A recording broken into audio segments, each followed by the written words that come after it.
Bir hemen aytып bereyim. Şu bizde men Bakır'da okuganımda meni agay ejekelerim uruşup koysa kişine.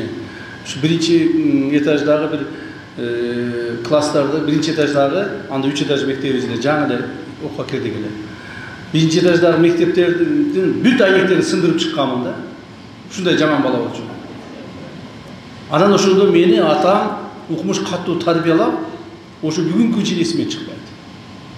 Атам байкыш ошондо өзүнүн бир уюн музоосу менен жетелеп барып сатып, койлорун сатып, ошо мектептин терезелерин кайры ордуна койгон болчу. Мына.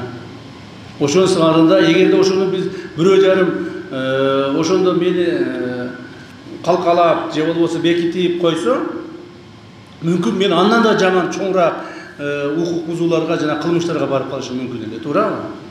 Ошондон балдарыбыз деген жаш бала алардын ушундай укук бузууларын же болбосо жаман терс адаттарын жашырып кайра чыгарып, ата-энеси менен обсуждать эткиле, чечкиле. Ушундай болбой эле баш бербей аткан окуучулар болгон болсо, коркпостон, үркпөстөн укук органдарына бергиле. Милициялар бар. Мына жаш балдар менен иштөө биздин эдегендерибиз бар. Так.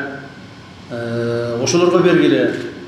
Өтө эле болбой аткан болсо, биз сөзсүз түрдө андай окуучуларды анда кылмыш жоопкерчилигине тартканга барабыз.